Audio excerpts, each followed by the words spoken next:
الحمدللہ وحدہ والصلاۃ والسلام علی من لا نبی بعد۔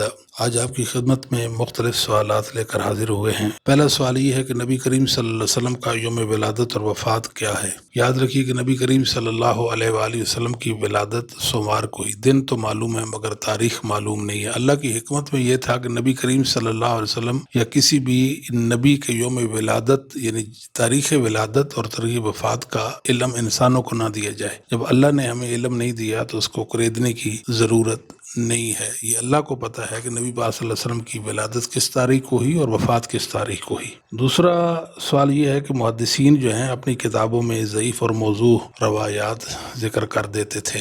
درست بات ہے کہ محدثین کی کتابوں میں موضوع روایتیں بھی ہیں، مگر محدثین نے جہاں موضوع روایات ذکر کی وہاں ان کی اسانید بھی ذکر کی ہیں۔ جب انہوں نے سندیں ذکر کر دیں تو وہ عہدہ برا ہو گئے، جو ان پر ذمہ داری عائد ہوتی تھی وہ انہوں نے پوری کر دی۔ جب انہوں نے اپنی ذمہ داری پوری کر دی تو ان پر اعتراض قائم کا۔ یہ تو دیانت علمی کا تقاضا ہے کہ انہوں نے سند کے ساتھ وہ روایتیں ذکر کی ہیں۔ یہ امت پر ان کا بہت بڑا احسان ہے۔ اگر وہ روایات ذکر نہ کرتے تو کیسے پتہ چلتا یہ جھوٹی روایات بھی اسانید کے ساتھ وارد ہوئی ہیں۔ تیسرا سوال یہ ہے کہ نبی کریم صلی اللہ علیہ وسلم یا کسی بھی نبی کی قبر کے حوالے سے کہ فلاں نبی کی فلاں جگہ قبر، فلاں نبی کی فلاں جگہ قبر، یہ کہنا کیسا ہے؟ یاد رکھیں کہ مسلمانوں کا اجماع و اتفاق ہے کہ محمد کریم صلی اللہ علیہ وسلم کی قبر مبارک جو ہے وہ مدینہ میں ہے، اور رسول کریم صلی اللہ علیہ وسلم اپنی قبر میں بالکل جس دن پہلے دن آپ کی وفات ہوئی تیسی تازہ بھی تازہ ہیں، کیونکہ انبیاء کے اجساد مقدسہ کو مٹی نہیں کھاتی۔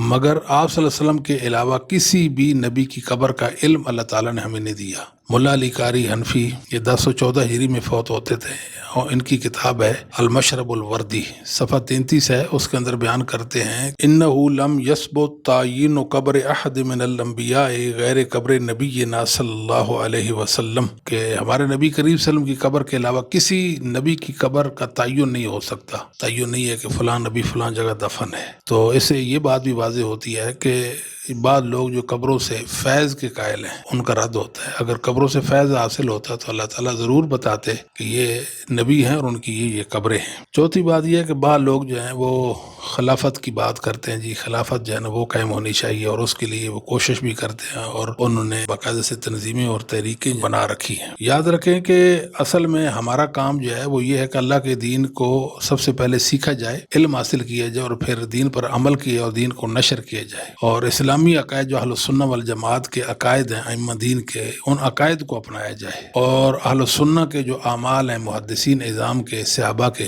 ان اعمال کو اپنایا جائے۔ یہ ہماری زمین پر ذمہ داری بنتی ہے۔ جب ہم ایسا کر لیں گے تو خود زمین پر اللہ کا دین غالب آ جائے گا۔ شیخ البانی رحمہ اللہ تعالیٰ فرمایا کرتے تھے اقیموا دولت الاسلام فی قلوبکم تقم لکم علی ارضکم، تم دولت اسلامیہ کو اپنے دل پر قائم کر لو، یعنی اسلامی عقائد اپنا لو، تمہاری زمین پر خود بخود دولت اسلامیہ قائم ہو جائے گی۔ یہ تو اہل سنہ کا بیان ہے اور اہل سنہ کی تلقین ہے۔ باقی بدعتی لوگ وہ اس کوشش میں لگیں کہ خلافت قائم ہو، مگر ان کے نزدیک عقیدہ کوئی حیثیت ہی نہیں رکھتا، بنیاد ہی نہیں ہے عقیدہ، عمل بھی کوئی حیثیت نہیں رکھتا۔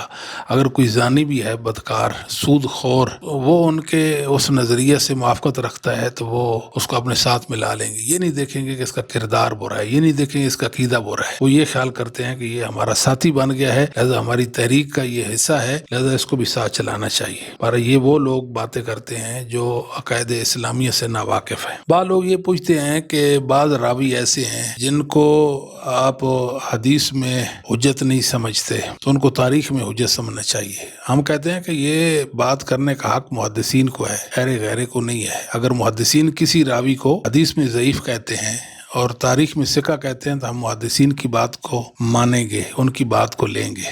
اگر وہ یہ کہتے ہیں کہ حدیث میں ضعیف اور قرات میں ثقہ ہے تو ہم ان کی اس بات کو لے لیں گے۔ اگر وہ کہتے ہیں کہ یہ راوی ضعیف ہے اور تاریخ کے حوالے اس کی استثناء بیان نہیں کرتے تو پھر اس کو تاریخ میں بھی ضعیف ہی سمجھا جائے گا۔ یہ بات اچھی طرح سمجھنا چاہیے۔ ایک شخص وہ کہتا ہے کہ جو نہج البلاغہ کتاب ہے یہ قرآن کریم کا چھوٹا بھائی ہے۔ یاد رکھیں کہ یہ جملہ جو ہے یہ کلمہ کفر ہے۔ یہ بات کہنے والا انسان اپنے ایمان کی خیر منائے۔ فرمائے۔ ایسی بات کسی مسلمان کو زیبا نہیں دیتی کہ اللہ کی صفات کا کوئی رشتہ ثابت کرتا رہ جائے، اور اس طرح بعض لوگ جو ہیں بسم اللہ الرحمن الرحیم کی جگہ 786 لکھتے ہیں۔ اس کا کیا حکم ہے؟ یاد رکھیں یہ کفر ہے۔ بسم اللہ الرحمن الرحیم تو اللہ کا کلام ہے، کسی بھی ہندسے میں یا کسی بھی زبان میں اللہ کے کلام کی تعبیر اس انداز میں پیش کرنا یہ جائز نہیں ہے۔ یہ تو وہ لوگ باتیں کرتے ہیں کہ جو کہتے ہیں کہ قرآن فارسی میں بھی پڑھا جا سکتا ہے، ان کے نزدیک 786 فارسی میں لکھنے کا کیا مسئلہ ہے؟ عرض یہ ہے کہ مسلمانوں کو ان باتوں سے دور رہنا چاہیے۔ اللہ تعالیٰ ہمیں ہدایت نصیب فرمائے۔ السلام علیکم ورحمۃ اللہ وبرکاتہ۔